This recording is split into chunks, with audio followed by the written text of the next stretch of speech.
তপনে খুনে ব্যবহৃত শিলনোড়া ছুরি উদ্ধার, ধৃত মৌমিতা হাসানের বাড়ির রান্নাঘরে উদ্ধার। সম্পর্কে টানাপোড়েনে ভাইপোকে খুন করে দোতলায় কুঠুরিতে গাঁথা হয় দেহ। শরীরে রাজি থাকলেও বিয়েতে রাজি ছিলেন না কাকিমা।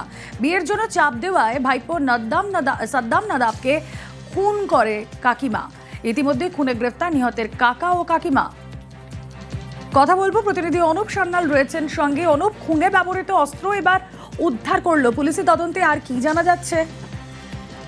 একদমই দেখো জুমেলা, যে আজ কথা বলছি তোমার সঙ্গে।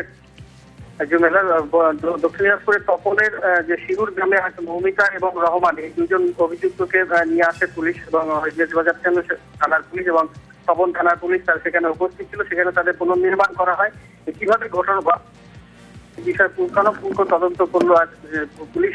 সেখান থেকে যেটা পাওয়া গেছে যে ধারালো যে অস্ত্র দিয়ে সাদ্দাম নাদাবকে গলায় কোপ মারা হয়েছিল, সেই অস্ত্র সেখান থেকে উদ্ধার হয়েছে এবং মৃত্যু নিশ্চিত করতে কিন্তু তার মাথাতে সেই অস্ত্রের বাদ দিয়ে আঘাত করেছিল এই মৌমিতা, সেটাও সেখানে উঠে এসছে।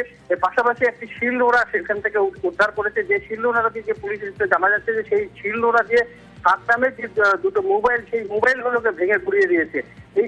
এই শিলনোড়াটাকেও কিন্তু পুলিশ উদ্ধার করেছে এবং এখানে কিভাবে তারা দেহ লোপাট করলো, সেখান থেকে কিভাবে তাদের দেহ মৃত্যুর পরে তারা সেই কুঠুরিতে নিয়ে গিয়ে নজর থাক।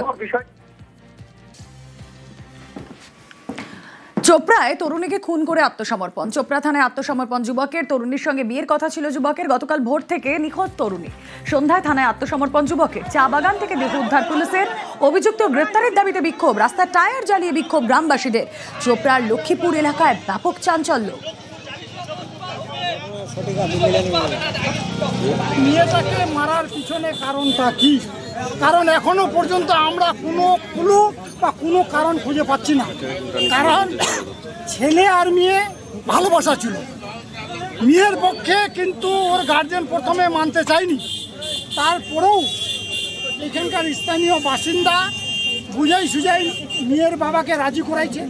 রীতিমতো সামাজিক আলাপ আলোচনার মাধ্যমে একটা ডেট হয়েছে 19 তারিখ ওরা মোহর করবে। সেই অনুযায়ী গত 6 তারিখ মেয়ের পরিবার থেকে ছেলের পরিবারে গিয়ে রীতিমতো পণের কিছু টাকা অ্যাডভান্স করেছে। তারপরেও এই যে ঘটনাটা ঘটলো, আমরাও কিন্তু কল্পনা করতে পারছি না কি কারণে ঘটনাটা ঘটল। পর্নোগ্রাফির কারবারে ফুলটুসির গোটা পরিবার। পুলিশি তলবে এলাকা ছাড়া ফুলটুসির ভাই। কাজের টোপ দিয়ে সোদপুরে তরুণীকে নির্যাতন। আগেই গা ঢাকা অভিযুক্ত শ্বেতা খান ওরফে ফুলটুসির। শ্বেতার অপকর্মের সঙ্গে ভাই মাশারুল খানেরও যোগ। রবিবার মাশারুল খানকে পুলিশের তলব। দেবাশিস চক্রবর্তী প্রতিনিধি রয়েছেন আমাদের সঙ্গে। দেবাশিস, অবশ্যই এই মাশারুলকে কিন্তু প্রথমের দিকে পুলিশ ইগনোর করলেও পরবর্তীকালে এই ঘটনার সঙ্গে মাশারুলের যে যোগ রয়েছে তা কিন্তু তথ্য পায়। যে সোশ্যাল মিডিয়ায় যে ভিডিও অর্থাৎ ইশারা এন্টারটেনমেন্টে পোস্ট করা যে ভিডিও, তাতে দেখা যায় এই আরিয়ানের সঙ্গে একাধিক ভিডিওতে রয়েছে এই মাশারুল। এবং পরবর্তীকালে পুলিশ জানতে পারে এই ইশারা এন্টারটেনমেন্ট যে ইভেন্ট ম্যানেজমেন্ট, তার ক্যাশিয়ার হিসেবে কাজ করতো বা পয়সার লেনদেনের কাজ করতো এই মাশারুল। এই মাশারুলের যখন খোঁজ পায়, যখনই তাকে তলব করা হয়, তারপর থেকে কিন্তু কার্যত আরিয়ান এবং ফুলটুসির মতো মাশারুলও কিন্তু গায়েব হয়ে যায় বা পালিয়ে যায় এই এলাকা ছেড়ে। তবে এখনো পর্যন্ত গোটা পরিবার এই ঘটনার সঙ্গে যুক্ত, তার বেশ কিছু তথ্য পেয়েছে। ইতিমধ্যেই জিজ্ঞাসাবাদ শুরু হয়েছে গোটা পরিবারের লোকজনকে। বেশ।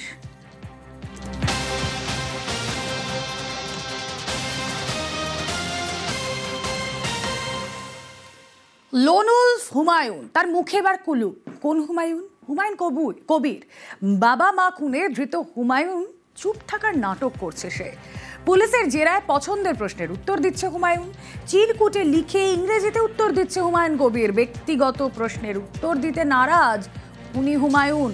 আদালতেও চিরকুটে লিখে উত্তর হুমায়ুন কবিরের। কথা বলবো, শরদিন্দু প্রতিনিধি রয়েছেন আমাদের সঙ্গে। শরদিন্দু, বাবা মা খুনে চুপ, কিছু ক্ষেত্রে সে চুপ, আবার কিছু ক্ষেত্রে তার পছন্দের প্রশ্নে সে লিখে উত্তর দিচ্ছে। এটা তো একটা অসঙ্গতি থেকে যাচ্ছে তাহলে তাকে জিজ্ঞাসাবাদে।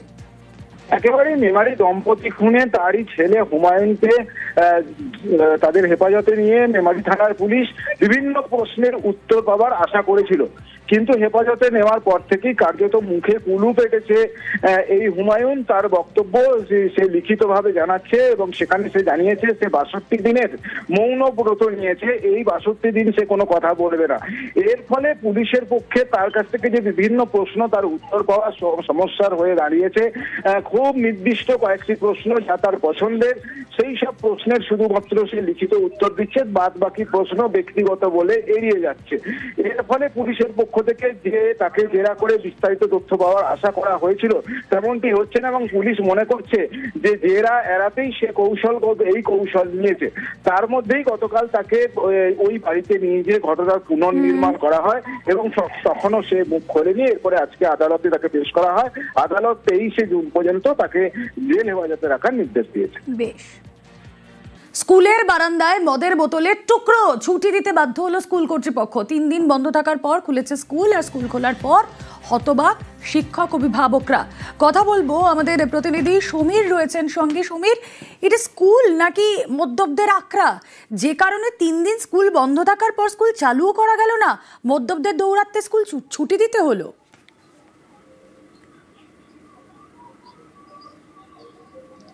দেখো রুমেলা, কৃষ্ণনগর পৌরসভা 16 নম্বর ওয়ার্ডের পল্লীশিপাড়ায় কবি নজরুল পৌর প্রাথমিক বিদ্যালয়, এই বিদ্যালয়ে 4র্থ শ্রেণী পর্যন্ত পড়ুয়ার সংখ্যা 65 জন এবং কৃষ্ণনগর পৌরসভা এই স্কুলটি পরিচালনা করেন।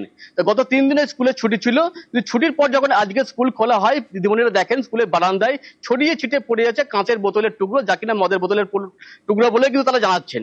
এবং এই যে স্কুল চত্বর, এখানে আগাছায় ভর্তি এবং দীর্ঘদিন ধরে সমাজবিরোধী এবং মাদকাসক্তদের একটা থেকে পরিণত হয়েছে স্কুল চত্বর, যা নিয়ে তারা বারংবার অভিযোগ জানিয়েছেন। কিন্তু আজকে যখন দেখেন যে স্কুলের বারান্দাতেই মদের বোতলের টুকরো ছড়িয়ে রয়েছে, অভিভাবক এবং স্কুলের ছাত্ররা যখন পড়তে গিয়ে দেখে যে এই ঘটনা, তখন অভিভাবকরা তাদের পড়ুয়াদেরকে নিয়ে কিন্তু স্কুল থেকে চলে আসেন, কারণ ওই কাঁচের টুকরোতে তাদের হাত কাটতে পারে, দুর্ঘটনা ঘটতে পারে এবং একই কারণে কিন্তু স্কুল কর্তৃপক্ষ তাদের ছুটি দিয়ে দিয়েছে। এবং এই বিষয়টি কিন্তু স্থানীয় কাউন্সিলরকে তারা জানায়। স্থানীয় কাউন্সিলর কিন্তু দাবি করেন যে কৃষ্ণনগর পৌরসভার উদাসীনতার জন্যই এই স্কুলের উন্নতি করা যাচ্ছে না বা নিরাপত্তা সুনিশ্চিত করা যাচ্ছে না, যদিও পৌরসভা কর্তৃপক্ষ কিন্তু এই কাউন্সিলরদের গায়ে কিন্তু বল ঠেলেছেন। বেশ। স্কুলে আমরা যখন ঢুকি দেখি যে স্কুলের ক্লাস ঘর দিয়ে বারান্দা দিয়ে পুরো কাচের টুকরো, মানে কাচ ভাঙা পুরো পড়ে আছে, বোতলের কাচ ভাঙা। সেটা দেখে বাচ্চাদেরকে নিয়ে গার্জেনরা চলে যাচ্ছে যে এরকম পরিবেশে বাচ্চাদেরকে এই স্কুলে রাখবে না। বোতলগুলো তো দেখে তো মনে হচ্ছে যে যারা এখানে রাতের বেলা সন্ধ্যের পরে এখানে নেশা টেশা করে সেই সব বোতল, এগুলো দেখে তো তাই মনে হচ্ছে। তা আমরা চাইছি যাতে এই সবগুলো যাতে বন্ধ হোক, এগুলো যাতে না হয়। মদের বোতল, মদ টদ খেয়ে সব মদের বোতল টোতল ভেঙে গুঁড়ো গুঁড়ো করে রেখেছে কাচের। বাচ্চারা এদিক ওদিক খেলবে, কিছু হয়ে গেলে তখন কে দায়িত্বটা নেবে? যার জন্য আমরা এইসব পরিস্থিতি দেখে আমরা বাচ্চাদের নিয়ে চলে যাচ্ছি। স্কুলের মধ্যে আড্ডা হয়, রাত হলে সন্ধ্যা হলে আড্ডা হয়, মদ জুয়ো খেলে, স্কুলটাকে কেউ স্কুলটাই তো মনে করছে না।